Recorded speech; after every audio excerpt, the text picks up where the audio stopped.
Bismillahirrahmanirrahim. Assalamualaikum warahmatullahi wabarakatuh. Baik, perkenalkan saya Ilham Ainur Rozikin dari kelas PAIJ akan sedikit mempresentasikan mengenai hadis tentang metode uswatun hasanah dalam pembelajaran. Baik, langsung saja, yaitu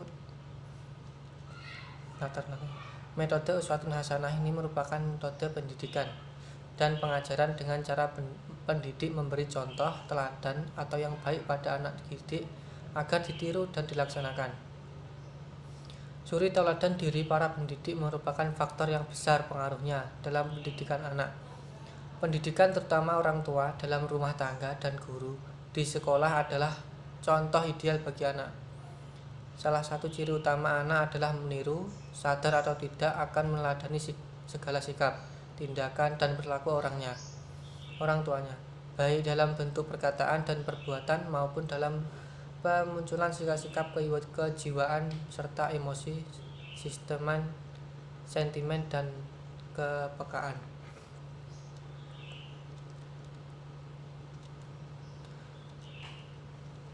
Untuk pengertian uswatun hasanah, yaitu uswatun hasanah atau keteladan dalam pendidikan merupakan metode yang berpengaruh dan terbukti paling berhasil dalam mempersiapkan dan membentuk aspek moral, spiritual, dan etos sosial anak.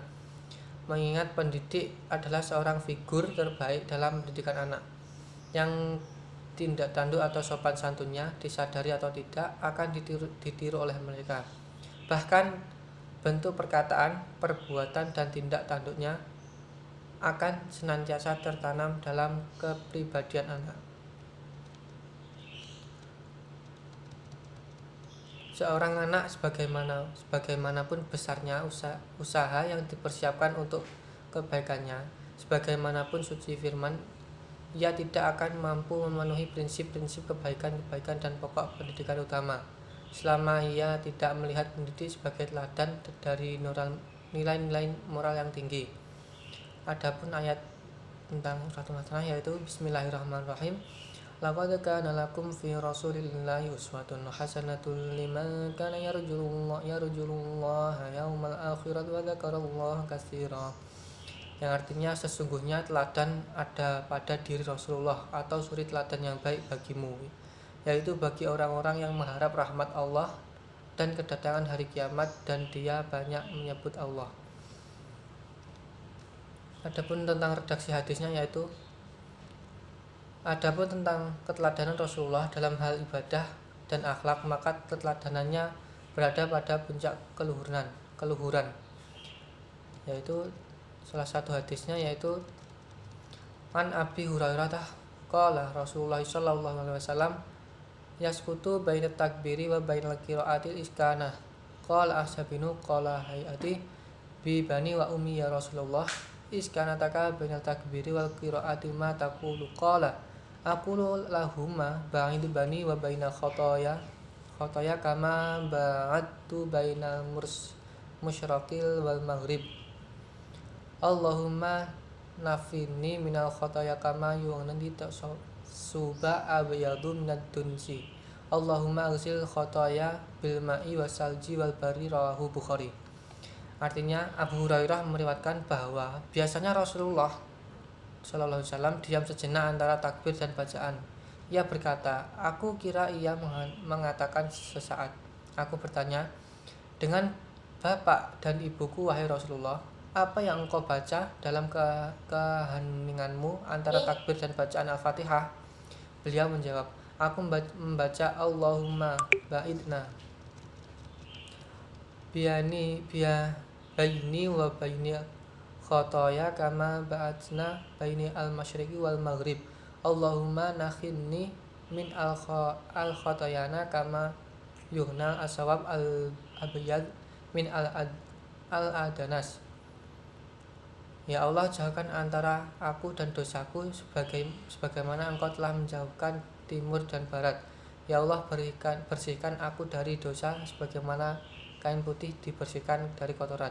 Ya Allah, cucilah kesalahan dengan air salju, air embun.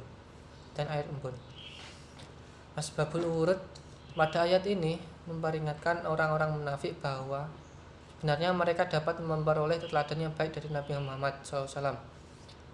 Rasulullah SAW adalah seorang yang kuat imannya, berani, sabar, tabah, menghadapi segala macam cobaan, percaya dengan sepenuhnya kepada segala ketentuan-ketentuan Allah, dan beliau pun mempunyai akhlak yang mulia.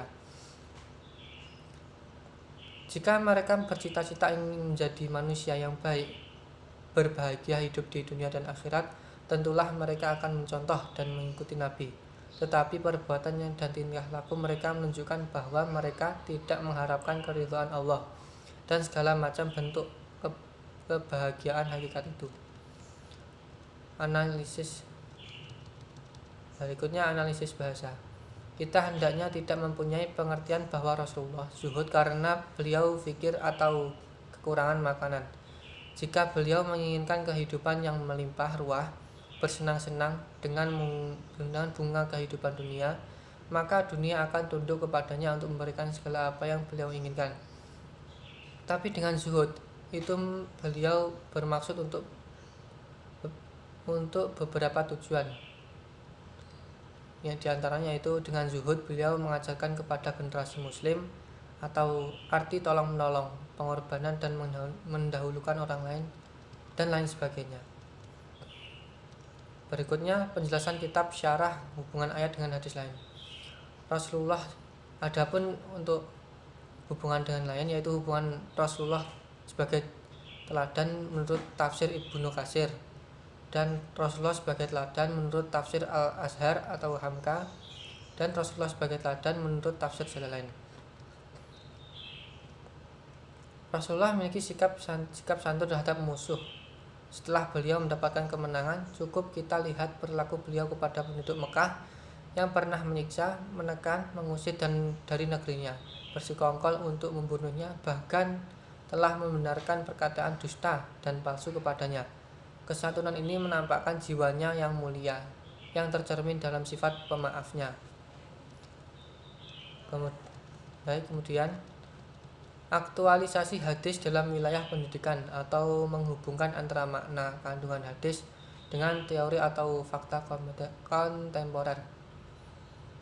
Rasulullah SAW sangat menekankan agar pendidik tampil di depan anak didiknya dan penampilan yang jujur, sehingga dengan demikian ia telah memberikan contoh yang baik. Demikian Rasulullah SAW memberikan pelajaran kepada siapa saja yang bertugas di dalam pendidikan dengan memberikan teladan yang baik dalam segala hal, sehingga dijadikan cermin tuntunan dan yang membekas dalam diri anak-anak dengan berperilaku yang terpuji, nasihat yang berbekas, perhatian yang terus-menerus, dan ajaran yang baik, yang bijak serta menyeluruh. Baik, mungkin itu saja penjelasan dari saya. Apabila ada kurang dan lebihnya, saya mohon maaf yang sebesar-besarnya. Sekian, wallahul muwaffiq ila aqwamit thoriq. Assalamualaikum warahmatullahi wabarakatuh.